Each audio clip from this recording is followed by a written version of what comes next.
నేనిందు Indo Pak యుద్ధం కీలక మలుపు తిరిగిందా? రెండో రోజుకే దాయాది దేశం పాకిస్తాన్ చేతులెత్తేసిందా? దాదాపు 5 దశాబ్దాల తర్వాత పాకిస్తాన్ అంతర్భాగంలోకి చొచ్చుకుపోయి మరీ దాడి చేయడంతో భారత్ ఆ గర్భశత్రువు నిలువునా వణికిపోయిందా? ఆ దేశమిక చేతులెత్తేసిందా? తమను కాపాడాలని అమెరికా, రష్యా, చైనా లాంటి దేశాలను వేడుకుంటోందా? నిన్న టెర్రరిస్ట్ బేస్లు, నేడు ఎయిర్ బేస్లపై అటాక్ తో పాకిస్తాన్ కి భారత పవర్ ఏంటో తెలిసొచ్చిందా? పాకిస్తాన్ అసమర్థత, ఆర్థిక, రాజకీయ, మిలిటరీ బలహీనత ఆ దేశ నేతలను భయపడుతోందా? అసలు స్టోరీ ఏంటి చెక్ చేద్దాం. మంగళవారం అర్ధరాత్రి 9 టెర్రరిస్టు బేస్లను నాశనం చేయడంతో పాకిస్తాన్ గుండెలు బాదుకుంది. ఆ దేశం ఈ చర్యని ఊహించలేకపోయింది. తమ భూభాగంలోకి చొరబడి ఇండియా చేసిన మిజైల్ అటాక్ తో పాక్ లోని కీలక టెర్రరిస్ట్ క్యాంపులు పేలిపోయాయి. ముఖ్యంగా India most wanted terrorist Masood Azhar family మొత్తం తుడిచిపెట్టుకుపోయింది. ఆయన ఒక్కడే జీవోత్సవంలా మిగిలారు. ఆయన భార్య, పిల్లలు, సోదరుడు, బావ, సోదరులు అంతా చనిపోయారు. ఇటు లష్కరే తోయిబాతో సైతం కోలుకోలేని దెబ్బ తగిలింది. టెర్రర్ క్యాంప్లపై అటాక్ ని మర్చిపోక ముందే భారత్ మరో సర్ప్రైజ్ అటాక్ చేసింది. ఈ దఫా రావల్పిండి, లాహోర్, ఇస్లామాబాద్ ఎయిర్ బేస్లపై దాడి చేసింది ఇండియా. రావల్పిండి ఎయిర్ బేస్ ఒక దెబ్బతో లేచిపోయింది. ఆ ఎయిర్ బేస్ దాదాపు తుడిచిపెట్టుకుపోయిందని అంతర్జాతీయ మీడియా సంస్థలు చెబుతున్నాయి. ఇవాళ సాయంత్రం రావల్పిండిలో జరగాల్సిన Pakistan super league cricket match రద్దయింది. ఇటు ఇస్లామాబాద్ లోని ఐఎస్ఐ ప్రధాన స్థావరాన్ని సైతం ఇండియా టార్గెట్ చేసిందని తెలుస్తోంది. ఇక లాహోర్ లోని పాక్ ఎయిర్ బేస్ కి భారీ డ్యామేజ్ జరిగిందని సమాచారం. ఇరు దేశాల మధ్య యుద్ధ వాతావరణం బ్యాక్ డ్రాప్ లో అత్యవసరంగా సమావేశమైన పాకిస్తాన్ పార్లమెంట్ లో విచిత్ర ఆవేదనలు వినిపించడం మొదలయ్యాయి. ముఖ్యంగా ఆ దేశంలోని కొందరు ఎంపీలు పార్లమెంట్ సాక్షిగా తమ దేశాన్ని ఇండియా నుండి కాపాడాలని వేడుకుంటున్నారు, కన్నీళ్లు పెట్టుకుంటున్నారు. ఇటు పాకిస్తాన్ ఆర్మీ చీఫ్ ఆసిఫ్ అసీం మునీర్ పారిపోయాడని, ఆయన ఎక్కడ ఉన్నాడో ఆచూకీ లభించడం లేదని సోషల్ మీడియాలో ట్రోల్స్ జరుగుతున్నాయి. యుద్ధం మొత్తానికి ఆయన కొద్ది రోజుల కిందట చేసిన వ్యాఖ్యలే కారణమని భావిస్తున్నారు. అందుకే ఆయనపై వేటు వేయాలని, ఉరిశిక్ష వేయాలని డిమాండ్లు మొదలయ్యాయి. పాకిస్తాన్ భయపడడం వెనక అనేక కారణాలున్నాయి. రాజకీయంగా, ఆర్థికంగా, మిలిటరీ పరంగా ఇండియాతో ఆ దేశం ఎంతో వెనకబడి ఉంది. ఇండియా చేపట్టిన ఆపరేషన్ సింధూర్ తో పాకిస్తాన్ రాజధానిలో ఉద్రిక్తతలు ఆకాశాన్ని తాకుతున్నాయి. జమ్మూ కాశ్మీర్ లోని పహల్గామ్ లో 26 మంది పౌరులు మరణించిన ఉగ్రవాద దాడికి ప్రతీకారంగా భారత్ ప్రారంభించిన ఆపరేషన్ సింధూర్ పాకిస్తాన్ ను కుదేళ్లు చేసింది. లాహోర్, రావల్పిండి, ఇస్లామాబాద్ సమీపంలోని ఎయిర్ డిఫెన్స్ సిస్టంలను మరియు ఉగ్రవాద స్థావరాలపై భారత్ ఖచ్చితమైన దాడులు చేసింది. ఈ దాడులు పాకిస్తాన్ యొక్క సైనిక, ఆర్థిక, రాజకీయ బలహీనతను బయటపెట్టాయి. ఈ సంక్షోభంలో భారత్ స్పష్టమైన ఆధిపత్యాన్ని సాధించింది. అమెరికా మరియు రష్యా వైపు సహాయం కోసం పాకిస్తాన్ ఆరాటపడుతోంది.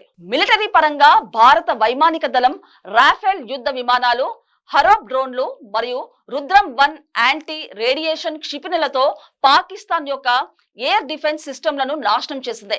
S-400 ట్రైంప్ వంటి అధునాతన రక్షణ వ్యవస్థలతో బలపడిన భారత్ పాకిస్తాన్ యొక్క చైనా సరఫరా చేసిన HQ-9 మరియు LY-80 రాడార్లను సమర్థవంతంగా పనిచేయకుండా చేసింది.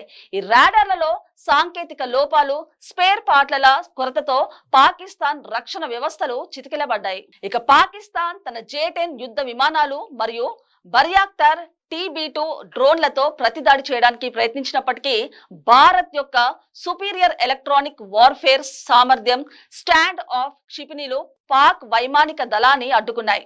భారత్ యొక్క $79 బిలియన్ల రక్షణ బడ్జెట్, 1.4 మిలియన్ల సైనిక బలం, పాకిస్తాన్ కేవలం $25 బిలియన్ల బడ్జెట్, 6.5 లక్షల మంది సైనికులతో పోలిస్తే గణనీయమైన ఆధిపత్యాన్ని చూపించాయి. పాకిస్తాన్ సైన్యం జనరల్ సయ్యద్ ఆసిం రష్యా యొక్క సైనిక సహాయం కోసం విజ్ఞప్తి చేశారు. మేము భారత్ తో యుద్ధం చేయడానికి సిద్ధంగా ఉన్నాము అని ఇటీవల ప్రకటించారు.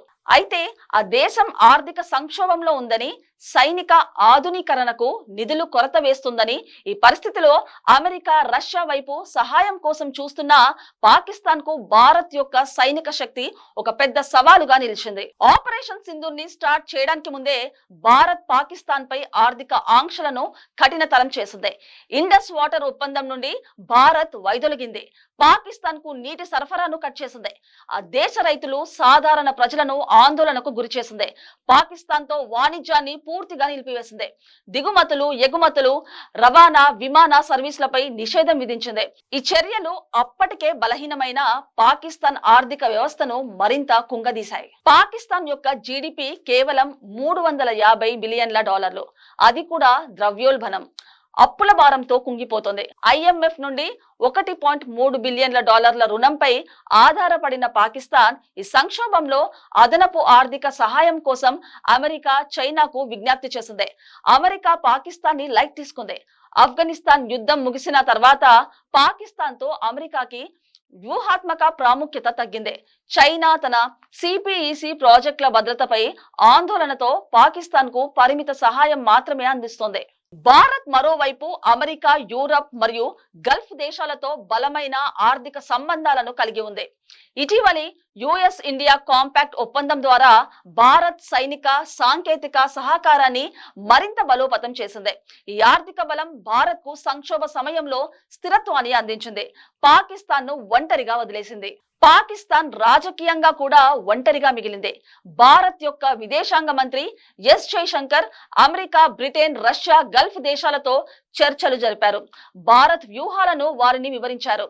ఉగ్రవాద చర్యలపై దాడి చేయాల్సిందే అని ఆ దేశానికి వివరించడంతో సక్సెస్ అయ్యారు. America state secretary Marco Rubio Bharat తో సహకారాన్ని సమర్థించింది, కానీ పాకిస్తాన్ కు స్పష్టమైన మద్దతు ఇవ్వలేదు. రష్యన్ విదేశాంగ మంత్రి సెర్గీ లావ్రోవ్ 2 దేశాలను సంయమనం పాటించాలని కోరాడు, కానీ భారత్ తో దీర్ఘకాల సంబంధాల కారణంగా పాకిస్తాన్ కు గట్టి మద్దతు ఇవ్వలేదు. పాకిస్తాన్ యొక్క రక్షణ మంత్రి ఖవాజా ఆసిఫ్ భారత్ చర్యలను యుద్ధ చర్యగా పేర్కొన్నాడు మరియు అంతర్జాతీయ సమాజాన్ని జోక్యం చేసుకోవాలని కోరాడు. అయితే గల్ఫ్ దేశాలు, చైనా మరియు యూరప్ కేవలం సంయమనం కోసం పిలుపునిచ్చాయి. ఎవరూ భారత్ ను ఖండించలేదు. పాకిస్తాన్ యొక్క అంతర్గత రాజకీయ అస్థిరత, ఇమ్రాన్ ఖాన్ జైల్లో ఉండడం, సైన్యం యొక్క అప్రజాదరణ దాని స్థానాన్ని మరింత బలహీనపరిచింది. భారత్ మరోవైపు దాని మల్టీ ఆన్లైన్మెంట్ విధానంతో అంతర్జాతీయ మద్దతును సమర్థవంతంగా సమీకరించింది. భారత్ యొక్క ఆర్థిక వృద్ధి, సైనిక ఆధునీకరణ మరియు దౌత్యపరమైన చాకచక్యం దానికి అంతర్జాతీయ వేదికలపై బలమైన స్థానాన్ని ఇచ్చాయి. అమెరికా యొక్క మేజర్ డిఫెన్స్ పార్ట్నర్ స్టేటస్, రష్యాతో చారిత్రక సంబంధాలు భారత్ కు 2 ప్రపంచ శక్తుల నుండి మద్దతులను అందించాయి. ఇస్లామాబాద్ లో ప్రధానమంత్రి షేబాజ్ షరీఫ్ మరియు జనరల్ మునీర్ అమెరికా మరియు రష్యాతో అత్యవసర చర్చలు జరిపారు. మాకు ఆర్థిక, సైనిక సహాయం కావాలి, లేకపోతే ఈ సంక్షోభం మా దేశాన్ని నాశనం చేస్తుందని షరీఫ్ ఒక రహస్య సమావేశంలో అమెరికన్ రాయబారిని కోరినట్టు నివేదికలు సూచిస్తున్నాయి. అమెరికా భారత్ తో తన వ్యూహాత్మక భాగస్వామ్యాన్ని సృష్టిలో ఉంచుకొని కేవలం సంయమనం కోసం పిలుపునిచ్చింది. రష్యా భారత్ తో తన దీర్ఘకాల సంబంధాల కారణంగా పాకిస్తాన్ కు స్పష్టమైన సైనిక లేదా ఆర్థిక మద్దతు ఇవ్వడానికి వెనుకాడింది. కేవలం దౌత్యపరమైన పరిష్కారాన్ని సూచించింది.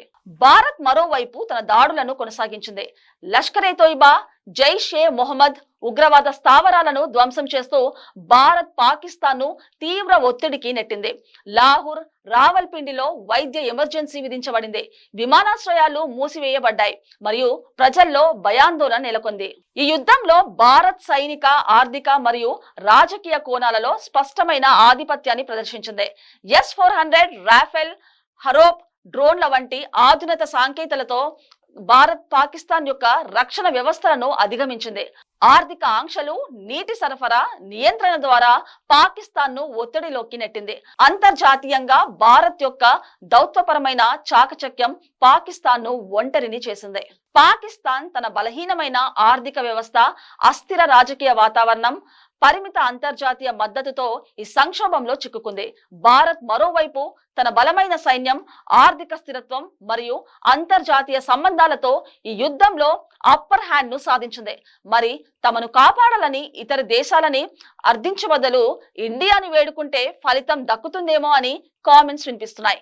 పాకిస్తాన్ ఆ దశకు చేరుకుంటుందా లేదా అనేది త్వరలో తెలుస్తుంది. పాకిస్తాన్ ఆ దశకు చేరుకుంటుందా లేదా అనేది త్వరలో తేలనుంది.